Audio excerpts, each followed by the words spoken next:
एक दिन एक कालू काक टिंकू को उठा कर लेकर चली जा रही थी। तभी टिंकू नीचे गिर जाती है। टिंकू नीचे गिरकर बहुत ही ज्यादा रोने लगती है और रोते रोते कहने लगती है, हे भगवान, ये मैं कहाँ आकर गिरी। अब मैं कैसे अपने घर जाऊंगी और मैं कहाँ हूँ वो तो मैं नहीं जानती हूँ। अब मैं अपनी माँ और पापा से कैसे मिलूंगी। मम्मी पापा तुम कहाँ हो, मुझे लेकर जाओ। मुझे यहाँ पर बहुत ही ज्यादा डर लग रही है।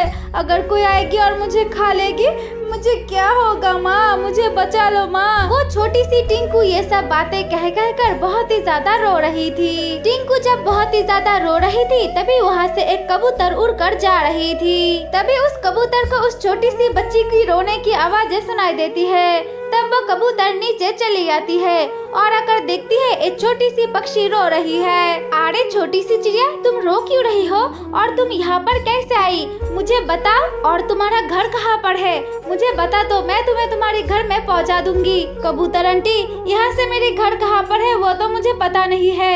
अब मैं कहाँ पर हूँ वो भी मुझे पता नहीं है। लेकिन हाँ, मुझे ना एक कालू कौवा ने मेरे घर की आंगन से उठाकर लेकर जा रही थी खाने के लिए।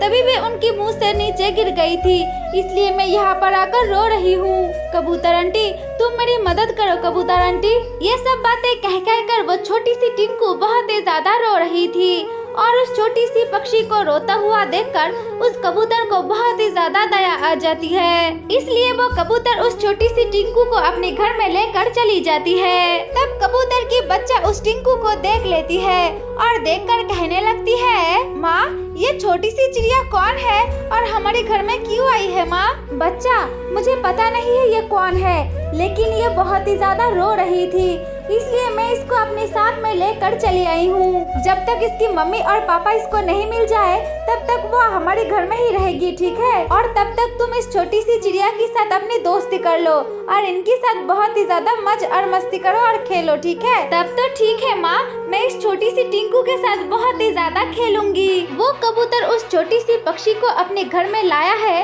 ये बातें सारे की सारे जंगल में फैल जाती है। तब उस कालू कौवा को भी पता चल जाती है टिंकू कबूतर के घर में है, इसलिए वो कालू कौवा टिंकू को ढूंढते ढूंढते उस कबूतर के घर में चली आती है। तब वो कालू काक टिंकू को वहाँ से उठा कर लेकर चली जाने लगती है। वो कालू काक जब टिंकू को उठा कर लेकर जा रही थी तभी वहाँ पर टिंकू की माँ और पापा चली आती है। तब टोना और टूनी कालू काक के पास अपनी बच्ची को देखती है और देखकर कहने लगती है, अरे कालू कौवा, ये बच्चा तो मेरी है और तुम मेरी बच्ची को लेकर कहाँ जा रही हो। हाँ अरे कालू कौवा, आज कितने दिनों से हमारी टिंकू को हम दोनों ढूंढ रही हूँ, लेकिन कहीं पर भी नहीं मिल रही है और तुम हो हमारी बच्ची को उठाकर लेकर जा रही हो।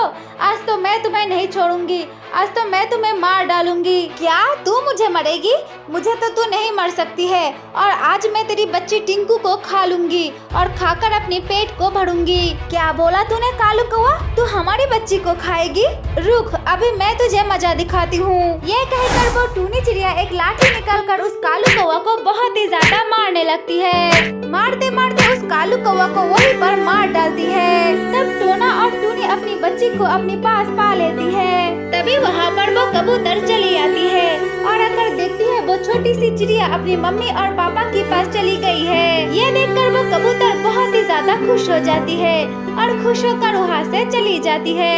इसके बाद वो छोटी सी चिड़िया अपनी माँ और पापा के साथ उस जंगल में खुशी खुशी अपनी जीवन बिताने लगती है। हमारी प्यारी दोस्तों, तो ये थी कहानी।